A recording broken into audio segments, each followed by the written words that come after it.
தென் Chennai பேசியாகிவிட்டது. Greater Chennai ரேனா தமிழ்வானம் extended Chennai அது சோழிங்கநல்லூர் பேசியாச்சு. அடுத்தது இப்போ வட சென்னை வருகிறது.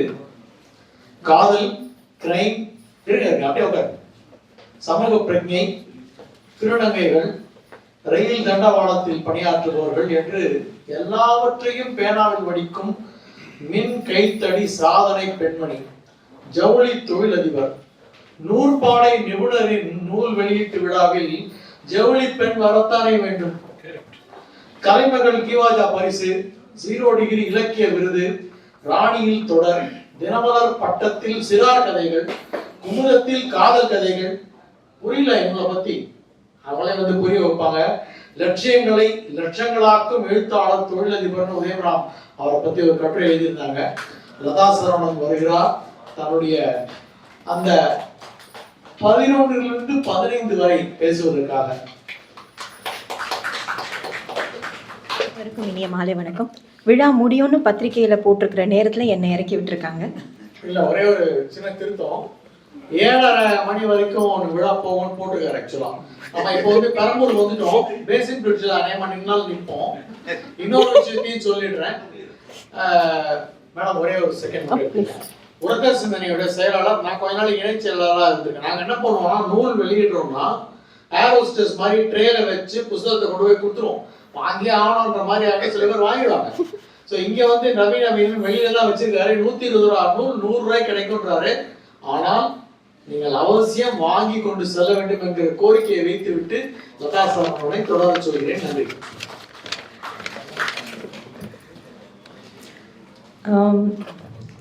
எப்போவுமே ஆரம்பத்துல இருந்தே இங்கே இருக்கிற மேடையில் இருக்கிற அத்தனை பெருந்தகைகளுக்கும் சரி, இங்கே எதிர்க்க என்னுடைய தோழிகள், நண்பர்கள், இன்னும் மேலே மேலே நான் பார்த்து வியந்த நிறைய பேருக்கு ரசிகையாக நான் நிறைய இடங்கள் அறிமுகமாயிருக்கேன்.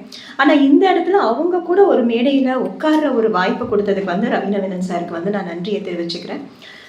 அடுத்ததாக எனக்கு அடுத்த 5 கதைகள் 11லேருந்து 15 வரைக்கும் நான் சரி நமக்கு லாஸ்ட் பேரா தானே அப்படின்னு சொல்லிட்டு நான் ரிவர்ஸ்லேருந்து கதையெல்லாம் படிக்க ஆரம்பித்தேன். ஸோ 15லேருந்து நான் 11க்கு வந்தேன். ரொம்ப நல்லா இருந்தது. இங்கே பேசின எல்லாருமே லேனா சாரோட ஸ்பீச் எல்லாம் ரொம்ப ஆர்வமாக நான் கேட்டிருக்கேன். நிறைய இடத்துல அவருடைய மோட்டிவேஷனல் எல்லாமே யூடியூப்பில் நிறைய வீடியோஸ் பார்த்துருக்கேன். ராணி மைந்தன் சார் வந்திருக்காங்க. ஏன்னா ரமணன் சார் எல்லாரும் அவங்களுடைய வார்த்தைகள் என்னை பற்றி பேசும்போது எனக்கு அது ரொம்ப பெருமையாக இருக்குது. ரொம்ப நன்றி சார். ரொம்ப அழகாக பார்த்த ஞாபகம் இல்லையோ அப்படின்ற மாதிரி ஒருத்தரையும் ரொம்ப அழகாக வர்ணிச்சு அவங்கள பற்றின எல்லா விஷயங்களுமே ரொம்ப அழகாக சொல்லிட்டு இருந்தீங்க. So thanks to Balasandilyan sir. இங்கே இப்போ ரீசெண்டாக பேனாக்கள் பேரவை நடந்தது. என்சிஎம் சார் பற்றி சொன்னாங்க. நிறைய பேர் அந்த ஒரு ஈவெண்ட்டில் அவரை எந்த ஒரு நிகழ்வுலையுமே அவரை பாராட்டக்கூடாது, அவருக்கு ஷால் போடக்கூடாது அப்படிங்கிறத அவர் ஒரு பிரின்சிபலாகவே வச்சுருக்காரு. எந்த ஒரு தலைமையும், அதாவது தன்னை முன்னிறுத்தாத எந்த ஒரு தலைமையுமே அது தலை சிறந்தது தான் சொல்லணும். ஸோ அந்த வகையில் நான் என்சிஎம் சாரை ரொம்ப பாராட்டுறேன். காரணம் என்னென்னா, இன்றைக்கி நிறைய பேர், அதாவது பெரிய பெரிய ஜாம்பவான்கள் கூட அமர்ந்து அவங்க கூட கேள்விகள் கேட்குற அளவுக்கு இன்றைக்கி என்ன மாதிரியான ஒரு எழுத்தாளர்களை கொண்டு வராரு அப்படிங்கிறது பெரிய விஷயம். நிறைய பேர், என்னுடைய சகோதரர் பாலா வந்திருக்காரு, மணிபாரதி சார் வந்திருக்காங்க, விஜி, திவன்யா, இன்னும் நிறைய பேர், என்னுடைய சகோதரர் ஷியாம் வந்திருக்காரு. இன்னும் நிறைய பேரை பற்றி நான் சொல்லிகிட்டே இருக்கலாம். சார் சொன்ன மாதிரி தான் ரொம்ப நல்லா இருந்தது சார். அந்த கடைசி வரி நீங்கள் என்ன சொல்ல போகிறீங்கன்னு நான் கேட்டுகிட்டே இதை ரொம்ப இன்ட்ரெஸ்டிங்காக இருந்தேன். ப்ரிஸ்கிரிப்ஷன் மாதிரியே புரியாமல் கடைசியில் முடிச்சிட்டீங்க சார். இந்த ப்ரிஸ்கிரிப்ஷனாவது மெடிக்கல் ஷாப் கொண்டு போய் காமிச்சா அந்த இதில் பார்த்து தெரிஞ்சுக்கலாம். இப்போ கண்டிப்பாக புக்கை பார்த்து அதை படித்து ஆகணுன்ற ஆர்வத்தில் எல்லாருமே இருப்பாங்க. ஆமாம், இல்லை நான் எல்லாமே படிச்சுட்டேன். அந்த முதல் கதை எனக்கு ரொம்ப பிடிச்சிருந்தது. அதே மாதிரி உங்கள் உழல் வழிகளில் ஒரு 2 பேர் ஆக்டர், பெரிய கதாநாயகர்கள் வேடம் போட்டு, ஆமாம், அந்த கதையுமே எனக்கு ரொம்ப பிடிச்ச ஒரு கதைன்னு சொல்லலாம். பிரிஸ்கிரிப்ஷன் யாருமே படிக்கக்கூடிய அழகான கையெழுத்து எழுதுற ஒரே டாக்டர் பாஸ்கர். நான் இன்னும் சார் கிட்ட போல, சாரோட பிரிஸ்கிரிப்ஷன் பார்க்கல, அதனால எனக்கு தெரியல. ஸோ அதான் 5 கதைகள் ரொம்ப அருமையான கதைகள். நல்லா இருந்தது. ஒரு கதையுமே வந்து அதாவது இந்த சிறுகதை வந்து என்னை பொறுத்த வரைக்கும் எப்படின்னா ஒரு பெரும் நாவலினுடைய சிறு சிறு குறிப்புகளாக தான் எனக்கு தெரிஞ்சுது. இந்த 5 கதைகளுமே நீங்கள் வந்து எலாபரேட்டாக ரொம்ப பெருசாக ஒரு நாவலாக நீங்கள் கொண்டு வரலாம் அப்படிங்கிறது வந்து என்னுடைய அபிப்பிராயம். அடுத்து வந்து இன்னும் ஒருத்தரை பற்றி மட்டும் நான் சொல்லிடுறேன். உதயம் ராம் சார் பற்றி கண்டிப்பாக நான் சொல்லணும். ஏன்னா நிறைய இடங்கள்ல அவருடைய அந்த விழா நடத்துகிற விதத்தை பற்றி நான் ரொம்ப ரொம்ப வியந்து பார்த்துருக்கேன். அவருக்கு கண் ஆப்ரேஷன் பண்ணாங்க இதே ஸ்டேஜ்ல இதே இடத்துல தான். நம்ம யாருடைய விழா, சரோஜா சகாதேவன் அம்மாவுடைய புத்தகத்தை வந்து அவர் கண் ஆப்ரேஷன் பண்ணி 3 நாளைக்குள்ள வந்து அவர் வந்து கம்பைரிங் பண்ணாரு. நம்மலாம் ஒரு விழா நான் சொல்றேன், ஒரு விழா கலந்துக்கலாம், ஒரு இடத்துக்கு போகணும்னா ஒரு போகணுமா அப்படின்னு வந்து கடைசி நேரம் ஒரு தயக்கம், ஒரு சோம்பேறித்தனம் இருக்கும். அதெல்லாம் எதுவுமே இல்லாம அவர் நடத்தின அத்தனை விழாக்களுமே எவ்வளோ பிரச்சனைகளை சந்திச்சு அது வந்ததுன்னு சொல்லிட்டு மின்மினில அவர் ஒரு தொடரா ஒரு கட்டுரை எழுதியிருந்தார். ரொம்ப அருமையா இருந்தது. நண்பர் தயாள் வெங்கடேஸ்வரன் சார், என்னுடைய தோழி ஸ்வேதா, இன்னைக்கு காலையில தான் அவங்களுடைய ஆடையகம் வந்து ஆரம்பிச்சிருக்காங்க. திருநங்கைகள்னா ஒரு குறிப்பிட்ட விஷயத்த மட்டும்தான் பண்ணுவாங்க அப்படிங்கிறது வந்து எல்லாருடைய கண் பார்வையாமே இருந்தது. என்னுடைய 25வது நாவல் காகித பூக்கள் அப்படிங்கிற தலைப்புல நான் திருநங்கைகள் பத்தி தான் எழுதினேன். அதுக்கு அடுத்து ராணியில வந்து ஒரு தொடர் வெளியில வந்துச்சு என்னோடது. ஏன் நான் சொல்கிறேன்னா 24 நாவல்களுமே வந்து ஒரு குறிப்பிட்ட குடும்பம், அந்த ஃபேமிலி சப்ஜெக்ட் இதை மட்டும்தான் எழுதிட்டு இருந்தப்போ ஏதாவது ஒரு வித்தியாசமாக பண்ணணும் அப்படின்னா எங்களுடைய டெக்ஸ்டைல் தொழில் இருக்குது எம்சி ரோட்டில் ஃபுல்லாகவே வந்து அவங்கள நான் அதிகமாக பார்த்துருக்கேன். ஒரு சின்ன இன்ஸ்பிரேஷன். அதுக்கப்புறம் அவங்க கூட பயணித்து இந்த நிமிஷம் வரைக்கும் 2010 ஆரம்பித்த ஒரு நட்பு இன்னைக்கு வரைக்கும் தொடர்ந்துட்டு இருக்கு. இன்னைக்கு அவங்க ஒரு வெற்றிகரமாக அவங்க கிட்ட இருக்கிற அந்த பாண்ட் டு வின் நிறுவனத்துல இருந்து ஒருத்தரையும் வந்து ஒரு தொழில் முனைவோரை ஆக்கிட்டு இருக்காங்க, ஒரு பியூட்டிஷியன் ஆக்கிட்டு இருக்காங்க, ஒரு ஹேர் ட்ரெஸ்ஸிங் பண்றவங்களா ஆக்குறாங்க.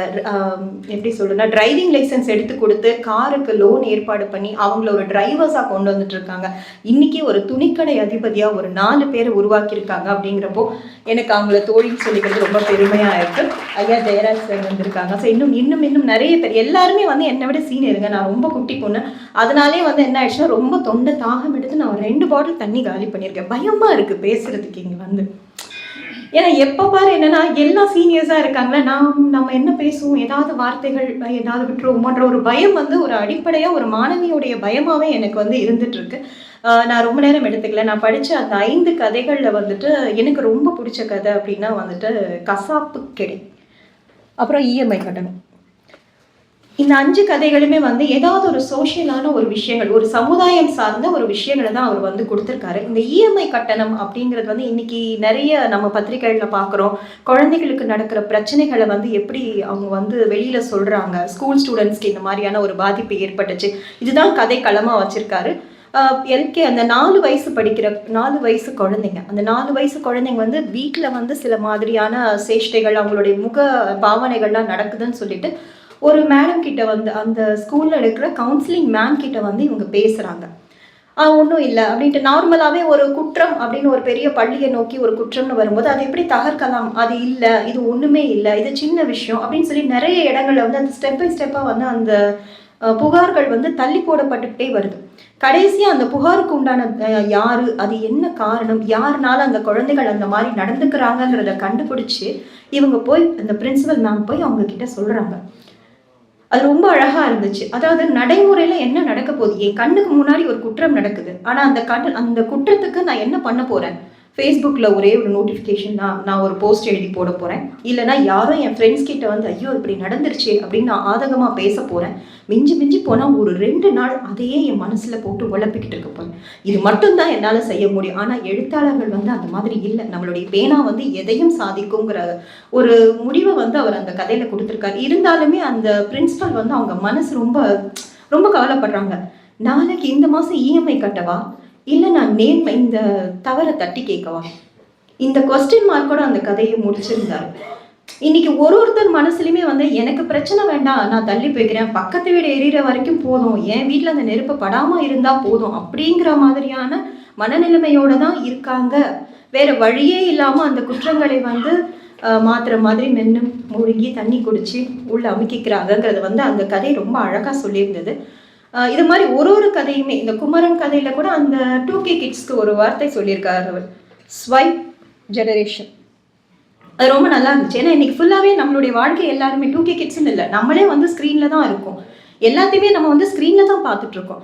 எந்திரத்தனமான வாழ்க்கை மாதிரி இன்னைக்கு வந்து நம்ம என்னோட குழந்தை பருவத்தில் எனக்கு என்னென்னலாம் நடந்துச்சுன்னு நான் சொல்லலாம். அது சார் சொன்னார், இந்த பாண்டி ஆட்டம் பற்றிலாம் ரொம்ப அழகாக சொன்னார். அதெல்லாம் வந்து இன்னைக்கு இருக்கிற குழந்தைங்களுக்கு தெரியவே தெரியாது. இன்னைக்கு அவங்களுடைய கற்பனைகள், அவங்களுடைய எல்லாமே, அவங்களுடைய கதைகள், கற்பனைகள், அவங்களுக்கு தெரிகிற வரலாறு, அவங்களுக்கு தெரிகிற அந்த அறிவியல் எல்லாமே வந்து ஏஐன்னு ஒரு ஸ்பூன் ஊட்டுது, கூகுள்னு ஒரு விஷயம் கொடுக்குது. இன்னைக்கு தாத்தா பாட்டியோ அம்மா அப்பாவோ யாருமே அதை சொல்லி தரதில்லை.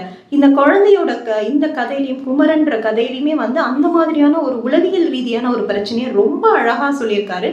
ரொம்ப எளிமையா எல்லாருக்கும் புரியுற மாதிரி. இன்னைக்கு அந்த மாதிரி ஒரு குழந்தை எல்லார் வீட்லயும் இருக்கு. யார்கிட்டயும் பேச மாட்டாங்க, தனியா இருப்பாங்க, தான் உண்டு தன் உலகம் உண்டுன்னு இருப்பாங்க. அவங்கள என்ன பண்ணலாம், அவங்களுக்கு தெரிஞ்சதெல்லாம் தான் கூட இருக்கிற, இப்போ ஒரு வீட்டில் இருக்கோன்னா இன்னைக்கு கூட்டு குடும்பம் கிடையாது. ஒரு வீட்டில் இருக்கோன்னா அதில் ஒரே ஒரு அம்மா, ஒரு அப்பா, ஒரு அக்கா கூட இப்போ இல்லை, ஏன்னா ஒரு குழந்தை போதுன்ற முடிவில் வந்துட்டாங்க. ஸோ அந்த குழந்தையை நோக்கி மட்டும் அவங்களுடைய பொருளாதாரத்தை சரிப்படுத்தணுங்கிறத பற்றி மட்டும்தான் பெற்றோர்கள் யோசிக்கிறோமே தவிர்த்து அந்த குழந்தையோட மனநிலைமை எப்படி இருக்கு அப்படிங்கிறத யோசிக்க தவறிடுறோமோ அப்படிங்கிற மாதிரியான ஒரு கேள்வியை வந்து இந்த கதையில வச்சிருக்காரு. எனக்கு ரொம்ப பிடிச்சிருந்தது. இந்த மாதிரி ஒரு கதையுமே வந்து, அதாவது மேல்தட்டு மனிதர்கள் நம்ம பார்ப்போம். பக்கத்து சீட்ல இருக்கிறவங்க ஒரு பயணம் பண்ணிட்டு இருக்கும் போது கூட பக்கத்து சீட்ல இருக்கிறவங்களுடைய ட்ரெஸ்ஸோ அவங்களுடைய நடவடிக்கைகளோ கொஞ்சம் வித்தியாசமா இருந்துச்சுன்னா, ஓ இவங்க அப்படியோ இவங்க இப்படியோ அப்படின்னு நாமளே ஒருத்தரை பத்தின உபைகளை கொண்டு வந்துடும். இவங்க இப்படிதான், நான் இவங்களை இப்படிதான் புரிஞ்சிருக்கேன். ஆனா அவங்கள பத்தின உண்மையான விஷயத்த வந்து யாருமே யோசிக்க போறது. என்னை பொறுத்த வரைக்கும் நான் பாக்குறது மட்டும்தான் பார்வை. இந்த பார்வையினால அடுத்தவங்க எப்படி பாதிக்கப்பட போறாங்கன்றத பத்தி யாருமே யோசிக்கிறது இல்லை. ஸோ இந்த கதைகள் ஒன்னொன்னுலயும் அந்த மாதிரியான நிறைய விஷயங்கள் இருக்கு. ஒரே ஒரு சின்ன, இன்னைக்கு இந்த கசாப்பு கிடை அப்படிங்கிற கதை ஏன் சொல்றேன் அப்படின்னா, அவர் வந்து நம்ம நிறைய பேர் பார்த்துருப்போம். இந்த செடி கொடிகளுக்கெல்லாம் தண்ணி ஊற்றும் போது நம்ம அது கூட பேசுவோம். எனக்கெல்லாம் வந்து என் கூட இருக்கிற அந்த, நான் செல்ஃபோன் சார்ஜர் கிட்டலாம் கூட பேசியிருக்கேன். அந்த மாதிரி நம்ம சாப்பிட்ற தட்டுக்கிட்ட பேசுவோம். இப்படி ஒருத்தருக்கு ஒரு சின்ன சின்ன பழக்கங்கள், அது சுவாரஸ்யமான பழக்கங்களாக கூட இருக்கும். ஸோ அப்படி இருக்கும்போது இதில் வந்து அவர் அந்த பிணத்துக்கிட்ட பேசுகிறாருங்க. அந்த பிணத்தை அறுக்கும் போது அதுக்கிட்ட பேசுகிறாரு. அதை தலையை உடைக்கும் போது அதுக்கிட்ட நீ மூலக்காரந்தாயா, அந்த வார்த்தை சொல்லாடல ரொம்ப அருமையாக ரசிக்கும்படியாக இருந்துச்சு. ஏன் சொல்கிறேன் அப்படின்னா, இந்த பிணவரை காட்சி வந்து அப்பட்டமா அவர் நேரில் போய் பார்த்தா மாதிரி எழுதியிருக்காரு. இருப்பு பாதை மனிதர்கள் எழுதும் போது இந்த இடங்களுக்கெல்லாம் போக வேண்டிய ஒரு கட்டாயம் எனக்கு ஏற்பட்டுச்சு. அந்த ரயில்வே ட்ராக்ல இறக்குற மனிதர்கள், அந்த பிணங்களை எடுக்கிறவங்களை பற்றின நாவல் தான் அந்த இருப்பு பாதை மனிதர்கள். ஸோ இது எல்லாருமே வந்து நான் நேரில் போய் சந்திக்க வேண்டிய ஒரு கட்டாயம் ஏற்பட்டது. அந்த சகோதரர்கள் வந்து அவங்களுடைய தொழிலை பற்றி ஒரு விஷயம் சொன்னாங்க. இதை வந்து நான் தெய்வமாக நினைக்கிறேன், ஒரு இறைவனுக்கு செய்கிற காணிக்கையாக நான் நினைக்கிறேன், இதை நான் தொழிலாக நினைக்கல. அதே மாதிரி இவர் சொல்கிறாரு, அந்த கசாப்பு கிடை அதனுடைய கதாநாயகன் வந்து அந்த ஒரு வார்த்தையை அவர் வந்து குறிப்பிட்டார். செய்யும் தொழிலை தெய்வமாக நினைக்கிற யாருமே வந்து முன்னாடி வரலாம். அது எழுத்துத்துறைக்கும் பொருந்தும் அப்படின்னு நினைக்கிறேன். வாய்ப்புக்கு நன்றி, வணக்கம். ஆரம்ப வரிகள் எப்படி சொல்லுவாங்கன்னா, எனக்கு பேச தெரியாது, எனக்கெல்லாம் பேசி பழக்கம் இல்லை அப்படின்னாங்க. ஆனால் அவங்களுடைய உரை தான் சிறப்பான உரையாக இருக்கும். நல்லா கைத்தட்டலாம் நினைக்கிறேன். நம்ம நிகழ்ச்சியோட நிறைவு பகுதிக்கு வந்திருக்கோம். இத்தனை பேர் வந்து அவரை பற்றியும் அவர் தந்தையை பற்றியும் மிகவும் புகழ்ந்து பேசி இருக்கிறார்கள். அதற்கு ஏற்புரை வழங்குவதற்காக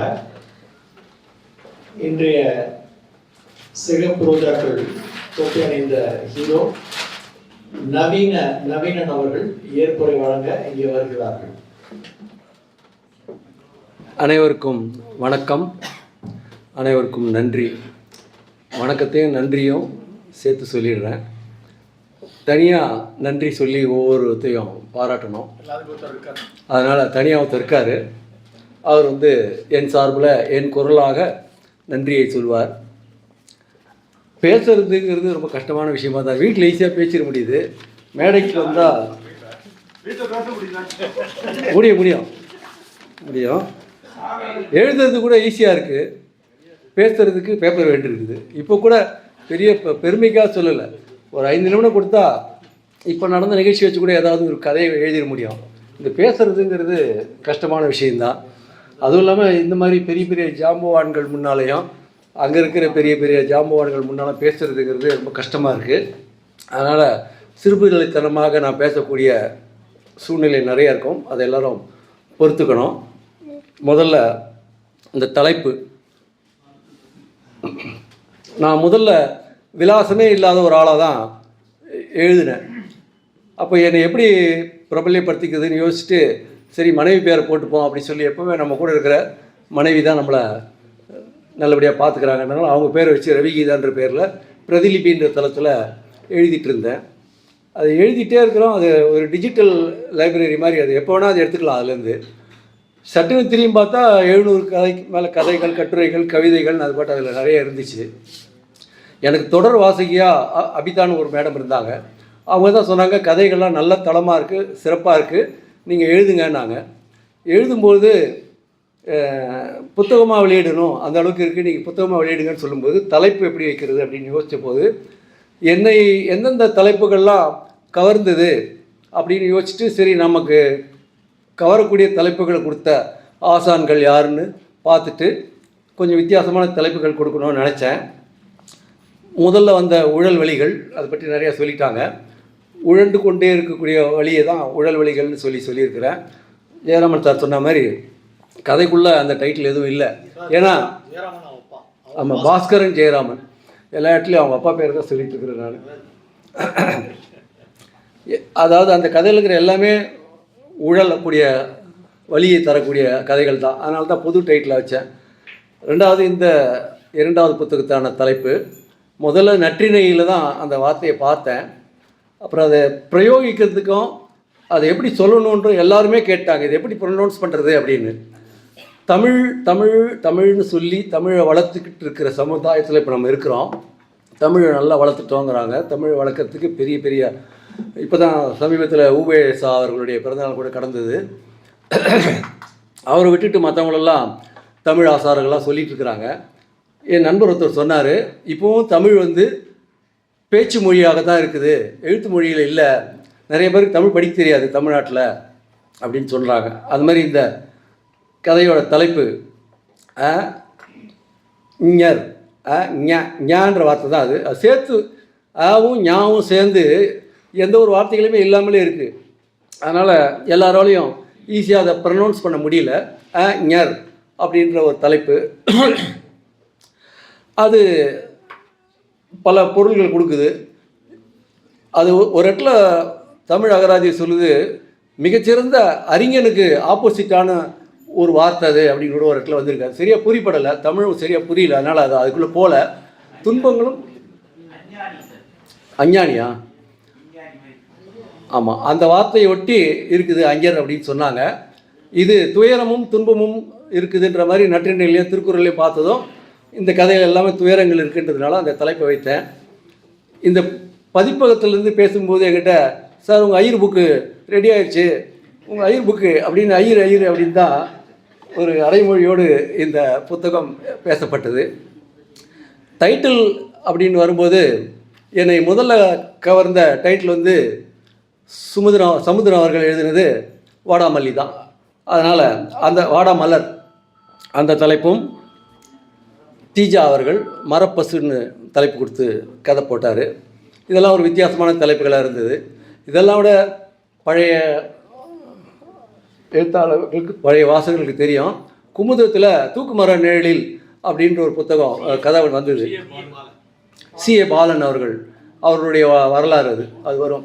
அப்போது தூக்குமர நிழலில்ன்றாங்க. தூக்குமரம் உயிர் போகக்கூடிய ஒரு இடம், அதை ஒரு நிழலாக பாவித்து அதை முத்தமிட்டு வந்தக்கூடிய ஒரு மனிதனை பற்றிய கதை எழுதும்போது அந்த டைட்டில் ரொம்ப அட்ராக்டிவாகவும் ரொம்ப சிறப்பாகவும் இருந்தது. அதனால தான் கொஞ்சம் டைட்டிலுக்கு மெனக்கிட்டு எதையாவது எழுதி வச்சுருவோம், படிக்கிறவங்களாம் ஏன் என்னது இதுன்னு கேட்கட்டுங்கிறதுக்காக தான் அந்த தலைப்பை எடுத்தேன்.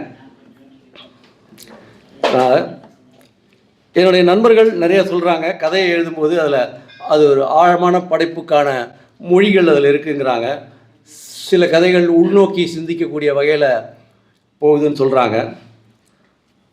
நான் சந்தேகப்பட்டு தான் சொன்ன மாதிரி பாஸ்கர் ஜெயராமன் அவர்கள் சொன்ன போல் ஆபாசம் வரும்பொழுது அதை ஏற்றுக்கொள்ள மாட்டேங்கிறாங்கன்னு எனக்கு அறிவுரை கூறிய ஆசான்கள்லாம் நிறைய பேர் இருக்காங்க. அவங்க எல்லாமே கூட இந்த மாதிரி கதைகள் தேவையானு கூட கேட்பாங்க. முக்கியமாக நான் ரவிகீதான்ற பேரில் முதல்ல ஊழல் வழிகள் போடும்போது புத்தகத்தை வெளியிட்டாச்சு, புத்தகம் கையில் வந்துருச்சு, இதை வெளியிடலான்னு டேட் ஃபிக்ஸ் பண்ணிட்டோம். எதிரே உட்காந்து பார்க்குறதுக்கு யார், நானே விலாசம் இல்லாத ஒரு ஆளாக இருக்கிறேன். நான் வந்து புத்தகம் வெளியிடுற வாங்கினா யாரை கூப்பிடுறதுனே தெரியல. அப்போ எனக்கு ஒரே துணையாக இருந்து எங்கள் பள்ளிக்கூடத்தில் படித்த பழைய மாணவர்களுடைய அலுமினி தான். அவங்களுக்கு சொல்லி நீங்களும் தயவுசெய்து வாங்கப்பா புத்தகம் வெளியிட போகிறேன், ஒரு 10 பேராக உட்காரணும். நான் வந்து இப்போ எங்கள் அப்பாவோட பேர் வச்சு தான் வந்திருக்கேன். எங்கள் அப்பாவோட பேரை கேட்ட உடனே நான் வரேன்னு சொல்லி ஒப்புக்கொண்ட லேனா தமிழ்வாணன் அவர்கள், எனது ஆசான் திருப்பூர் கிருஷ்ணன் அவர்கள், சித்ரா லட்சுமணன் போன்றவர் வந்து அந்த நிகழ்ச்சியை மிக சிறப்பாக நடத்தி கொடுத்து எனக்கு ஒரு எழுத்துலக பாதையை காண்பித்து கொடுத்தார்கள். அங்கேயே அவங்க வந்து கதையெல்லாம் பற்றி சொல்லி மிக சிறப்பான ஒரு விமர்சனத்தை கொடுத்து எப்படி எழுதணும், இன்னும் எப்படிலாம் எழுதலான்ற மாதிரியான வாய்ப்புகளை எனக்கு ஏற்படுத்தி கொடுத்தாங்க. அதற்கு அப்புறம் அது போன மே மாதம் நடந்தது. அதுக்கப்புறம் ஒரு 2 மாதத்தில் உண்மையிலேயே வாழ்க்கையில் வந்து இந்த மாதிரியான ஒரு அதிர்ஷ்டம் கிடைச்சால் நான் ஒரு ஆளாக தான் இருக்க முடியும். மிகப்பெரிய ஒரு ஆளுமை என் பக்கத்தில் வந்து நின்றுட்டு, உங்களுக்கு யார் வேணும், நீங்கள் யாரை பார்க்கணும் தமிழ்நாட்டில் என்கிட்ட சொல்லுங்கள், யார், NC மோகன்தாஸ். அப்படி ஒரு அறிமுகம். முந்தா நாள் கூட எனக்கு சிவகுமார் பார்க்கணும் தேடிட்டு இருக்கலாமா, வாங்க, உடனடியாக அழைச்சிட்டு போயிட்டார். உங்கள் புத்தகம் வெளியிட போகிறீங்களா, யார் வச்சு பண்ணணும், யார் வேணும், உங்களுக்கு எந்த உதவி வேணும் அப்படின்னு கேட்கக்கூடிய ஒரு நபரோட அறிமுகம். பிறகு மடிப்பாக்கம் வெங்கட் அவர்கள் எவ்வளோ தொடர்புகளை எனக்கு ஏற்படுத்தி கொடுத்தாங்க. இவங்க 2 பேரும் இருந்ததுனால தான் தைரியமாக புத்தகத்தை வெளியிடலான்னு முடிவு பண்ணிவிட்டு வாட்ஸ்அப்பில் மட்டுமே மெசேஜ் அனுப்பிச்சிட்டு சில குறிப்பிட்ட நபர்கள் மட்டும் கூப்பிட்டு வாங்கன்னு சொல்லிட்டு விட்டுட்டேன், அவங்களா வருவாங்கன்ட்டு. அந்த அளவுக்கு சபையை நடக்கக்கூடிய அளவுக்கு ஆட்களை கொண்டு வந்து கொடுக்கறதுக்கு காரணமாக இருந்தது NC மோகன்தாஸ் அவர்களும் மடிப்பாக்கம் அவர்களும். இவங்களோட தொடர்பு கிடைச்சதுக்கப்புறம் தைரியம் வந்துருச்சு, யார் வேணால் கூப்பிடலாம், யார் வேணால் வருவாங்கன்ட்டு. அவர் கூட வந்திருக்காரு, RN நிவாஸ் வந்திருக்காரு, தேங்க்யூ. இப்படி பல ஜாம்பவான்கள் எனக்கு முன்னால் நிற்கிறாங்க. இதெல்லாம் வந்து ரவி நவீனன் அப்படின்ற ஒரு தனிப்பட்ட ஒரு மனிதனை வைத்து வரல. நவீனன் அப்படிங்கிற ஒரு மிகப்பெரிய எழுத்துள்ள ஆளுமை அவர் மூலமாக வந்திருக்கோம். அவர் சார் சொன்ன மாதிரி நாம் வந்து எழுத்துலக வாரிசாக வந்துட்டாக்க நம்மளோட ஆசை நம்ம தந்தையோட பேரை கெடுக்காமல் எழுதுறதுங்கிறது ரொம்ப கஷ்டமான விஷயந்தான். ஏன்னா நல்லவேளை எங்கள் அப்பா வந்து நிறைய கதைகள் எழுதியிருக்காரு, ஆனால் நிறைய கதைகள் கிடையாது. அவர் கட்டுரையும் பேட்டியும் தான் பிரசித்தி பெற்றது. ஏற்கனவே அவங்க சொன்ன மாதிரி 3 முதல்வர்களை பேட்டி எடுத்தவர். 3 முதல்வர்களுமே ரோட்டில் போகும்போது பார்த்து இங்கே வாங்க நவீன என்ன ரோட்டில் போயிட்டுருக்கீங்க வாங்கன்னு கூப்பிட்டு பேசக்கூடிய அளவுக்கான ஒரு பரிச்சயத்தை எழுத்து மூலமாகவும் பேட்டி மூலமாகவும் கட்டுரைகள் மூலமாகவும் கொண்டு வந்தவர் அவர். அதனால் அந்த ஒரு ஆளுமையோட பையன் இப்படிலாம் எழுதலாமா அப்படின்னு யோசிக்கும்போது எனக்கான தளமாக வந்து இந்த மாதிரி விஷயங்கள் தான் ஆபடுது. ஏன்னா மற்ற மாதிரி விஷயங்களை எழுதுறதுக்கும் மற்ற தளங்களை ஃபில் பண்ணுறதுக்கும் நிறைய பேர் இருக்காங்க, நிறைய எழுதுகிறாங்க. அவர் சொன்ன மாதிரி கிட்டத்தட்ட ஒரு 35 வருடம் தொழிலாளர்களுடைய பழகக்கூடிய ஒரு வாய்ப்பும் அடிமட்டத்தில் இருக்கிற மக்களை போய் சந்திக்கக்கூடிய வாய்ப்புமாக நிறைய நிகழ்ந்ததுனால தான் அவங்களுடைய வழிகளை தான் வெளியே சொல்லக்கூடிய வேண்டி வருது. இனி எழுதக்கூடிய நான் எழுதி வச்சுருக்க 700 கதைகளையுமே பார்த்தா கூட எல்லாமே இந்த மாதிரி விஷயங்கள் தான் நிறையவே இருக்குது. இந்த பூம் பூம் மாடுன்னு வச்சுட்டு இருப்பாங்க ஒரு காலத்தில். அவர் ஒருத்தர் கின்னாரக்காரன் ஒரு கதை ஒன்று பிரமாதமாக இருக்குது, எழுதுறதுக்கு எழுதி வச்சுட்டேன், இன்னும் வெளியே கொண்டு வரல. இந்த மாதிரியான நபர்கள் இன்னும் சமூகத்தில் இருந்துகிட்டே இருக்காங்க. அவங்களாம் வந்து அப்படியே மறக்கப்படுறாங்க. அது மாதிரி அந்த தளங்கள் தான் என் முன்னால் நிற்கிது. அதனால் இனி வரும் கதைகளிலும் அந்த மாதிரி தளங்கள் வரும். எழுத்துக்களில் சில நேரம் ஆபாசங்கள் வருது. இது ஆபாசமாக இருக்குது. எனக்கு அறிவுரை கூறிய ஆசான் ஒருத்தர் சொல்கிறார், இப்படிலாம் எழுதணுமா, எவ்வளோ எழுதலாம் ரவி, எதுக்கு இதெல்லாம் போய் எழுதிட்டுருக்கீங்க, அதெல்லாம் வேண்டாம் அப்படின்னு சொல்லி அவர் ஒதுக்கின கதையெல்லாம் தான் இப்போ இதில் வந்திருக்கு. அதனால தான் அந்த ஆசானை நான் இங்கே கூப்பிடலை, அதெல்லாம் வேண்டாம் வேறு எழுதுங்கோ அப்படின்ட்டார். அந்த மாதிரிலாம் எழுதுறதுக்கு ஆள் இருக்காங்க, இதை சொல்கிறதுக்கு தான் ஆள் இல்லை. கொரோனா காலத்தில் எல்லோரும் கஷ்டப்பட்டாங்க, எல்லாருக்கும் பாய் சம்பளம் கொடுத்தாங்க, எல்லாருக்கும் சாப்பாடு கொடுக்குறாங்க. ஒரு விலை மாதுவுக்கு சாப்பாடு கிடையாது. எங்கே போய் கேட்பாங்க அவங்க? தொடுதல் தான் தொழிலே, தொடக்கூடாதுன்னு எல்லாருக்கும் சொல்லும்போது எல்லாருமே தொட முடியாத விலை மாதுகளாக அந்த பெண் நினச்ச மாதிரி அந்த கதையை கொண்டு போயிருக்கிறேன். அது விலை மாது என்பவர்கள் வந்து காசுக்கு போகிறாங்க. கொரோனா வந்து எல்லாரையுமே தொடக்கூடாத விலை மாதர்களாக மாற்றிவிட்ட ஒரு கருத்தை தான் அந்த கதையில் கொண்டு வந்தேன் நான். ஆபாசம்னு சொல்லும் பொழுது புதுமை பித்தன் 1940 ஒரு கதை எழுதியிருக்காரு. ஆர்சிட்ட நான் கூட பேசியிருந்தேன் அதை பற்றி. அந்த தளம் பார்த்தீங்கன்னா, ஒரு கணவன் உடம்பு சரியில்லாமல் இருக்கார். அவங்க மனைவி அவங்களுக்கு பணிவிடை செஞ்சிட்ருக்காங்க. அவர் கூட வேலை செய்கிற ஒருத்தர் போய் அப்பப்போ விசாரிச்சுட்டு வர்றாரு, எப்படி இருக்கார், என்ன மருந்து மாத்திரை கொடுத்தீங்களான்னு. ஒரு நாள் காலையில் அவர் போகும்போது அவங்க இறந்துடுறாரு. அவர் அந்தம்மா அப்போ தான் குளிச்சுட்டு வருது. ரொம்ப நேரமாக சத்தத்தை காணோம், என்னாச்சுன்னு தெரியல பாருங்கங்கிறாங்க. அவர் பார்க்குறாரு, இறந்து போயிட்டார். இதுதான் அந்த கதையோட தளம், அந்த சூழ்நிலை. அந்த சூழ்நிலையில் என்ன நிகழ்ந்தது அப்படிங்கிறது தான் ஒரு எழுத்தாளர் அந்த காலத்திலே எழுதியிருக்காரு. அது வந்து ஒரு எல்லாரும் என்ன இப்போ இந்த நேரத்தில் போய் இப்படி பண்ணிட்டாங்களேன்னு தோணும். அந்த பொம்பளையும் அந்த நண்பரும் ஹாலில் பணம் கிடக்குது, இன்னொரு ரூமில் இருந்துட்டு வந்தாங்க. இந்த ஒரு சூழலை கையாளக்கூடிய திறமை வாய்ந்த எழுத்தாளர் புதுமை பித்தன். அதை படித்த யாருமே இது தவறு அப்படின்னும், இது ஏன் இப்படி பண்ணிட்டாங்கன்னு நினைக்காம இது இயற்கையாக எடுத்து போகக்கூடிய அளவுக்கு அவங்களுடைய எழுத்து வன்மை அதில் இருந்தது. அப்போது எப்பேற்பட்ட ஒரு சூழ்நிலையை கூட ஒரு எழுத்தாளனால் சிறப்பாக சொல்ல முடியும் அப்படின்னு தோணி தான் நான் விஷ பரீட்சையாக எழுதிட்டுருக்கிறேன். அதில் நிறைய எனக்கு பக்குவமின்மை என்பது தெரியுதுன்றது இப்போ புத்தகத்தை படிக்கும்போது, கதையை படிக்கும்போது தெரியுது. அது ஒன்று. நம்ம டீச்சா வந்து எப்போவுமே எழுதிட்டார். அலங்காரத்தம்மாலேருந்து வேறொரு ஆணோட தொடர்புடையவங்களாக இருந்தாங்க. அவர் அந்த கணவன் அந்த பெண் மேல் இருக்கிற காதல் காரணமாக பிற ஆண் மகனோடு இருந்தாலும் பரவாயில்லைன்னு அவர் மனைவியை காதலிப்பார். அந்த மாதிரியான கதை அம்மா வந்தாள் கதை. ஸோ இந்த மாதிரி ஒரு வித்தியாசமான கதைகளை தளங்களை பத்திரிகை உலகத்தில் வெளியிட்ட ஆசான்கள் மிக நளினமாக எழுதக்கூடியவர்களாக இருந்தார்கள். எனக்கு அந்த பக்குவமும் நளினமும் இன்னும் வரவில்லை. ஆனால் அந்த மாதிரியான சப்ஜெக்டுகளை தொடரணும்னு ஆசை. நிறையா நம்மளை பற்றி பேசக்கூடாதுன்னு என்கிட்ட சொல்லி தான் பால சாண்டியன் சொன்னார். சும்மா தற்பெருமை அடிக்காமல் எல்லாருக்கும் நன்றி சொல்லிட்டு கிளம்பிடுங்கன்னு தான் சொன்னார். கேட்டாருங்க, ஏற்புரைனா நான் என்ன பேசணும்னு என்கிட்ட கேட்டாரு. நான் சொன்னேன், ஏற்புரைனா அவங்க எல்லாரும் பாராட்டி பேசியிருப்பாங்க, அவங்கள அக்னாலேஜ் பண்ணுங்க, அவங்க அப்பாவை பற்றி பேசுங்க அப்படின்னு சொன்னேன். என் தந்தையை பற்றி நிறையா பேசிட்டாங்க. ஆபாசம் வந்து என் கதையில் வந்துட்டே தான் இருக்குது. அதை எப்படி தவிர்க்குது எனக்கு தெரியல. அந்த இதில் தீஜா எழுதிட்டார், புதுமை பித்தன் சுட்டார். சுஜாதா, இந்த மாள் சுஜாதா கதையை படிக்கும்போதெல்லாம் நின்று ஒரு லைனுக்கு சிரிச்சிட்டு தான் எல்லாருமே கடந்து போகிறோம். அப்படிப்பட்ட ஆள். கணேஷ வசந்த் ஒரு சூழ்நிலையில் ஒரு பணக்கார வீட்டில் போய் ஒரு துப்பறிய போகிறாங்க. அந்த பெண் ஏராளமான மார்புடன் வந்தாள் அப்படின்னு எழுதியிருக்காரு. அதை எல்லோரும் ஏற்றுக்கிறாங்க. ஒரு விலை மாது பெண்ணுக்கு வந்து கொஞ்சம் வறட்சி, அதில் திரட்சி இருக்குதுன்னு சொல்லும்போது அது எனக்கே பயமாக இருக்குது. அதை எப்படி கொண்டு வருது அப்படின்னுட்டு. விலை மாதுக்கு தேவையான திரட்சிகள் எழுதப்பட தான் வேண்டியிருக்குது.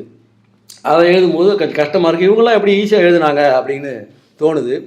பர்டிகுலராக சுஜாதா எழுதும்போது மெக்சிகோ நாட்டு சலவைக்காரி ஜோக்குன்னு ஒன்று போட்டு விடுவார்.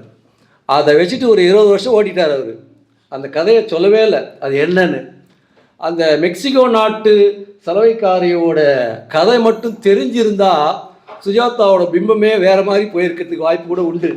ஆனால் மிக திறமையாக அதை கொண்டு வராமலேயே அவர் அந்த கதையை எல்லா இடத்துலையும் சொல்லிட்டு வந்தார். பிற்காலத்தில் அவராலேயே அந்த கதையை வெளியே சொல்லக்கூடிய வாய்ப்பும் கிடைச்சது அவருக்கு. அதை சொன்னார். அதை தெரிஞ்சுக்கணும்னு ஆவல் உள்ளவர்கள், சுஜாதா ரசிகர்கள் இருக்காங்க, இங்கே அவருடைய வாரிசுகள் மாதிரி இருக்காங்க, அவங்கள கேட்டு தெரிஞ்சுக்கோங்க. அந்த கதையை சொல்லுவாங்க. ஓ இப்படிலாம் எழுதுவார் அவர் அப்படின்ட்டு என்னுடைய எழுத்துக்களெல்லாம் நீங்கள் மன்னிச்சிருவீங்க. அதுக்கப்புறம் காலம் வந்து இன்றைக்கி எப்படி இருக்குது காலம், இது மாதிரிலாம் எழுத வேண்டாமான்னு நிறைய பேர் என்கிட்ட கேட்குறாங்க. நான் பிரதிலிபில் எழுதி கதையும் போதெல்லாம் நிறையா ஐயோ இப்படிலாம் நடக்குதா, இப்படிலாம் பண்ணணுமா, இப்படிலாம் எழுதணுமான்லாம் கேட்டிருக்காங்க என்னுடைய வாசகர்கள், பிரதிலிபில் இருக்கிறவங்க. அப்போ நான் நினைக்கிறது உண்டு. அப்படி தான் சினிமாவில் நடிக்கிறாங்க, அவங்க ஹீரோவோ ஹீரோயினோ நல்லா சம்பாதிக்கிறாங்க, 20 வருஷம் இருக்காங்க. அதுக்கப்புறம் என்ன அப்படின்னும்போது அரசியலுக்கு வந்துடுறாங்க, பாராளுமன்றத்துக்கோ சட்டசபைக்கோ போயிடுறாங்க. ஈவன் சிஎம் கூட எல்லாம் நினைக்கிறாங்க. அந்த மாதிரி அவங்க ஒரு போக்கு போகுது. ஸோ சிஎம்மாவோ பாராளுமன்றத்துக்கோ மந்திரிகளாகவோ போகிறதுக்கு சினிமா வந்து ஒரு வாய்ப்பாக அவங்களுக்கு அமையுது. ரோட்டில் திரிஞ்சிட்டு கட்ட பஞ்சாயத்து பண்ணிகிட்டு இருக்கிற ஆட்கள், தகராறு பண்ணுறவங்க, அவங்கெல்லாம் வந்து அரசியலில் போயிடுறாங்க. நாட்டுக்கு எல்லை பாதுகாப்பு செய்யக்கூடிய இராணுவ வீரர்கள் வீட்டு வாசலில் காவலர்களாக செக்யூரிட்டியாக வச்சுக்கிறாங்க.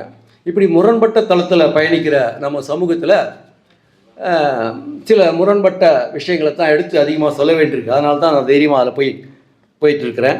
என்னுடைய கதைகளை படித்து விட்டு என்னையும் ஒரு எழுத்தாளன் அப்படின்னு மதித்து எல்லோரும் அவங்களுடைய கருத்துக்களை சொன்னாங்க. நான் எப்போவுமே என்னை ஒரு எழுத்தாளனாக சொல்லிக்கொள்வதில்லை. எழுத்தை ஆளக்கூடிய தன்மை எனக்கு இன்னும் வரவில்லை. வெறும் எழுத்து பதிவாளனாக நான் இருந்து எனது எழுத்துக்களை பதிவு செய்து கொண்டு வருகிறேன். அதன் மூலமாக என் நண்பர்கள் மூலமாக எனக்கு கிடைத்த இவ்வளவு பெரிய நட்பு வட்டாரத்தை நான் கையில் வைத்துக்கொண்டு உமாபரணா போன்ற மேடம்கள்லாம் எனக்கு பரிச்சயமானதும் இவங்களோடலாம் நான் தொடர்ந்து பயணம் செய்யக்கூடிய வாய்ப்பும் கிடைத்த இந்த அற்புதமான சூழலை நான் வணங்கி, இந்த வாய்ப்புக்கு என் தந்தை ஒரு காரணமாக இருந்தால் எழுதுகோள் என் விரல்கள் என்று 75 வருடம் தொடர்ந்து எழுதி தமிழ்நாட்டில் சம்பாதிக்காத ஒரே ஆள் நவீனன் அவர்கள் தான். சம்பாதிக்கவே முடியல அவரால்.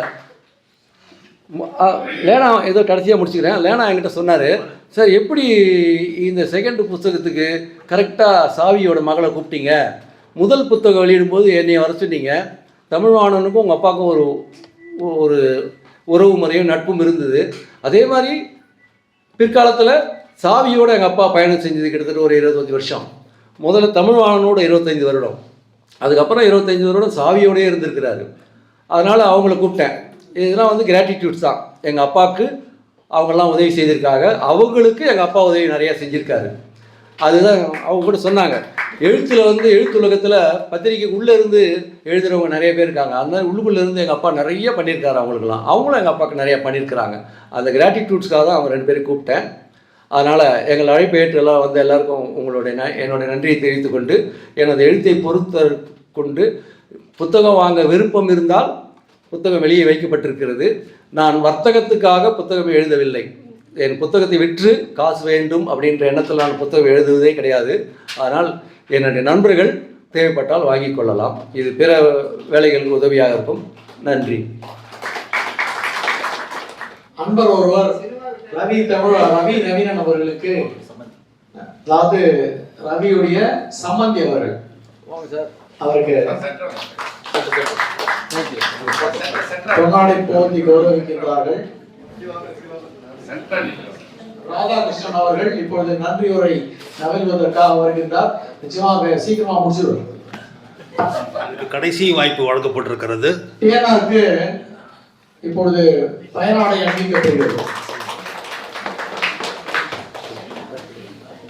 அந்த சாஃப்ரனுக்கு மேட்சிங்கா கொடுத்துருக்காரு. மேட்ச் பண்றத வல்லவர்ன்றது உங்களுக்கு தெரியுமா? இந்த அற்புதமான புத்தக வெளியீட்டுக்கு இங்கே வந்திருக்கக்கூடிய முன்னிலை வகித்த உதயம் ராம் அவர்களுக்கு எங்கள் நன்றிகள். உரத்த சிந்தனையும் மகாகவி வந்தனையும் இரண்டும் ஒருங்கே அமைய பெற்றவர் எங்கள் உதயம் ராம். நீங்கள் எங்கள் இதயம் ராம். முன்கூட்டியே நன்றி சொல்கிறேன். இது மரபு என்பதால் அல்ல, இந்த நன்றி சொல்வது மரபு என்பதால் அல்ல, எங்கள் மனம் என்பதால். அடுத்ததாக எங்கள் பேராக்கள் பேரங்கின் NC மோகன்தாஸ் அவர்கள், எழுத்து என்பது இவரின் வாசம், சமூக சேவை இவரின் சுவாசம், வியர்வை மூலமாக சமூகத்துக்கு உயர்வை தருகிற எங்கள் NCM அவர்களுக்கு நன்றி பாராட்டுகிறோம். இது சடங்கு என்பதால் அல்ல நன்றி தெரிவிப்பது, இதுவே எங்கள் சத்தியம் என்பதால்.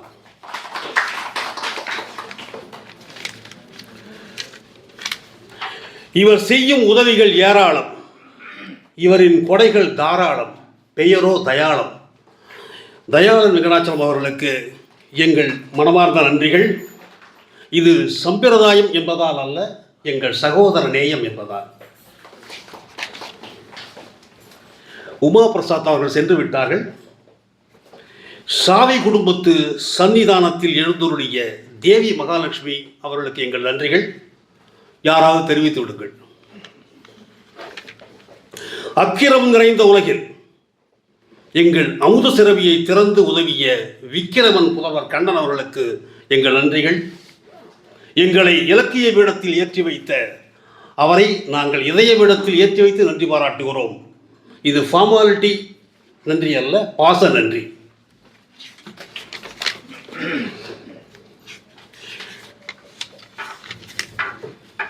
மணிமேகலை மூலமாக கல்கண்டு பிரசாதம் தருகிற எங்கள் லேனா தமிழ்வாணன் அவர்களுக்கு எங்கள் இதய நன்றிகள். இது ஏதோ நடைமுறை என்பதால் அல்ல, நவீனன் அவர்களுக்கும் தமிழ்வாணன் அவர்களுக்கும் இருந்த நட்பு முறை என்பதால்.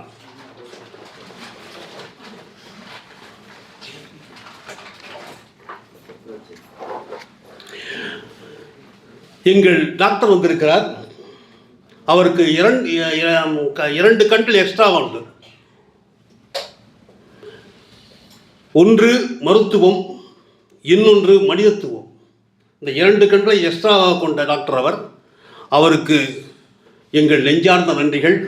இது ஏதோ இந்த நிகழ்வுக்காக சொல்லப்பட்டதல்ல, எங்கள் நெஞ்ச நிகழ்வுக்காக சொல்லப்பட்டது. பாலசாண்டில்யன் கடல் புறா தந்தவரின் பெயர் கொண்ட கதை பூரா இவர். தொகுப்புரை தோகை மயில் இவர்தான். எங்கள் மனமார்ந்த நன்றிகள்.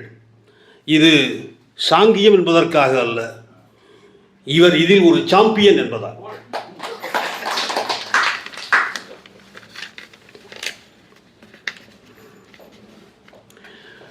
இங்கே இரண்டு ஓவியர்கள் எழுந்தருளி இருக்கிறார்கள். மூத்த ஓவியர் அப்புசாமி சீதா பாட்டி அவதாரம் தந்த அற்புதமான ஓவியர். 63 நான் 1ஆம் வகுப்பு படிக்கும் போதிலிருந்து உங்கள் ஓவியத்தை ரசிக்கிறவன். ஏறத்தாழ 62 வருடங்களாக உங்கள் ஓவியத்தை ரசித்துக் கொண்டிருக்கிறேன். இன்னமும் சுஜாதா கதைகளுக்கு நீங்கள் எழுதிய, அதாவது உங்கள் ஓவியத்தை பார்த்து அவர் கதை எழுதுகிறாரா, இல்லை கதையை பார்த்து ஓவியம் போடுறீங்களான்னு நினைக்கிற அளவுக்கு நீங்கள் அந்த ஓவியங்கள் அவ்வளோ பொருத்தமாக இருக்கு. சிவாஜி பீம்சிங் கூட்டணி போல. ஆத்மார்த்தமான நன்றிகள், ஓவிய நன்றிகள். இன்னொருவர் ஷியாம் சங்கர். 2 ஓவியர்கள் இங்கே எழுந்துள்ளி இருக்கிறார்கள். ஓவிய அரசர், ஓவிய இளவரசர். உண்மைதான். இவர்களுக்கு நம்ம மாதிரி 2 கை மட்டும் கிடையாது, இடக்கை வலக்கை மட்டும் கிடையாது, இன்னொரு கை உண்டு, தூரிக்கை. அதற்காக என்னுடைய ஆத்மார்த்தமான நன்றிகளை அர்ப்பணிக்கிறோம். உமா அபர்ணா உதவும் நெஞ்சம், முழுக்க முழுக்க முழுக்க உதவும் நெஞ்சம், உன்னத நெஞ்சம் கொண்ட அற்புதமான சகோதரி உமா அபர்ணா அவர்கள் இதயத்தில் மட்டுமல்ல, இந்த நூலகத்தில் இடத்தை பெற்றுக் கொடுத்ததும் அவர்தான். இந்த நிகழ்ச்சிக்காக எங்கள் உள்ளம் சுரக்கும் ஓவிய நன்றிகள் உங்களுக்காக. இன்னொன்று, நான் என்னுடைய குருநாதர் சேஷாத்திரி சுவாமிகள், திருவண்ணாமலை சேஷாத்திரி சுவாமிகள். சேஷாத்திரி சுவாமிகள் அடையாளம் காட்டிய ஒரு மகரிஷி ரமண மகரிஷி. அந்த ரமண மகரிஷியின் பெயரை கொண்ட ரமண மகரிஷியின் உறவினரான ஐயா விஎஸ்வி ரமணர் அவர்களுக்கு எங்கள் ஆத்மார்த்தமான நன்றிகளை அர்ப்பணிக்கிறோம். இது சும்மா நிர்பந்தத்தால் அல்ல, எங்களுக்குள் உள்ள நற்பந்தத்தால். அடுத்தது, பத்திரிகை உலகின் பெரும் தூண்கள். நான் பள்ளி பருவத்திலிருந்து ரசிக்கிற பேட்டி கட்டுரைகளை வழங்கியவர்கள் ஐயா ரஜத் அவர்களும் ஐயா ராணி மைந்தன் அவர்களும். அவர்களுக்கு எங்களுடைய உள்ள நன்றிகளை ஓப்பாக்குகிறோம், உரித்தாக்குகிறோம்.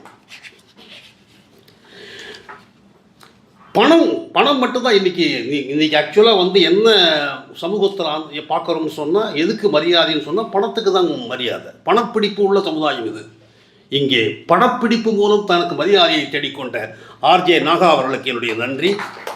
அவர் பேர் தான் நாகா, அவருடைய கவிதைகள் ஆகா ஆகா அற்புதமாக இருக்கும். இங்கே வேறையா விட்டனா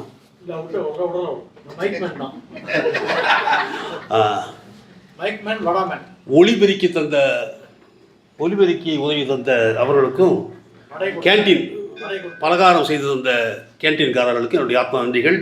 இங்கே இந்த மாதிரி நிகழ்வுக்கா, அதாவது நூல்னா 2 அர்த்தம் உண்டு.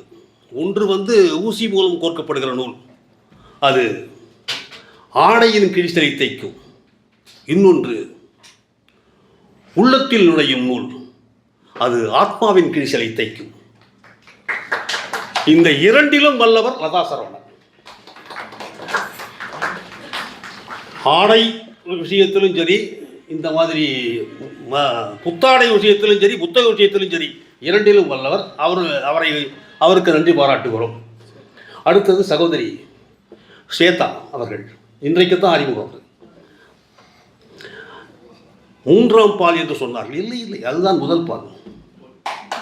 ஆள் மாறாட்டம் இல்லை, பால் மாறாட்டம், அவ்வளவுதான்.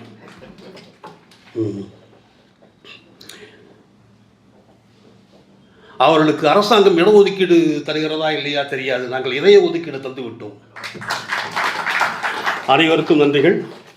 இங்கே இந்த விழாவிலே வந்து ரவியின் நண்பர்கள் என்பது வேறு விஷயம், பேனாக்கள் பேரவையின் உறுப்பினர்கள் என்பது வேறு விஷயம். இருந்தாலும் கூட ஆர்வத்தோடு கலந்து கொண்ட பெரியவர் என்ஆர் சம்பத் அவர்களுக்கும், ஐயா சூஸ்ரீ அவர்களுக்கும், ஐயா கணேஷ் பாலா அவர்களுக்கும், எங்கள் மூத்த பத்திரிகையாளர் நூருல்லாபாய் அவர்களுக்கும், ராஜகுமார் அவர்களுக்கும்,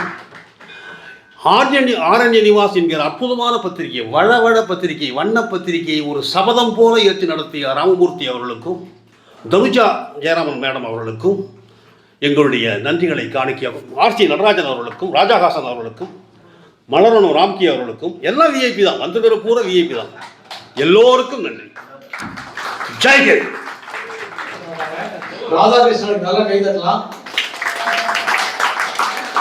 நான் சொன்ன மாதிரி பேசிக் பிரிட்ஜ்ல வண்டி மாட்டிக்கிச்சு, அதனால 5 minutes டிலே. இப்ப நாட்டு வாழ்த்து. Vande Mataram, Vande Mataram. Jai Hind. Thank you. Take care. God bless you.